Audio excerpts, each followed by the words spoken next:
så vise beviset for produktreglen.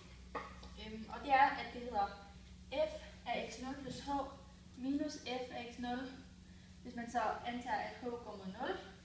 Og så har vi også g af x0 plus h minus g af x0, hvor g mærke x0, hvor man så også antager, at h går mod 0. Og så skal vi så til trin 1. Men der ser vi så på produktfunktionen f gange g, og så skriver vi så differenskvotienten. Og det hedder så delta y over h. Nu skriver vi så der f gange g gange x0 plus h minus f gange g gange x0 divideret med h. Og det er så det samme som det her nede. F af x0 plus h, som vi havde derovre fra. Ja.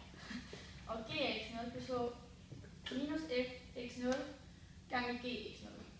Og så for at vi sådan skal sætte noget til, så vi gør det muligere og gør det lettere for os senere hen, så lægger vi det her til, som er f af x0 gange g x0 plus h minus f x0 gange g x0 plus h, som vi egentlig også kan beskrive som 0. Og det gør vi så i den her funktion, som ser således ud. Og vi så igen, vi har egentlig bare sat det ned i funktionen, som vi ser her med det grønne. Så vi har igen delta y over h, hvor vi prøver at finde differentialkvotienten. Så vi skriver f af x0 plus h gange g af x0 plus h, det er forrige deroppe.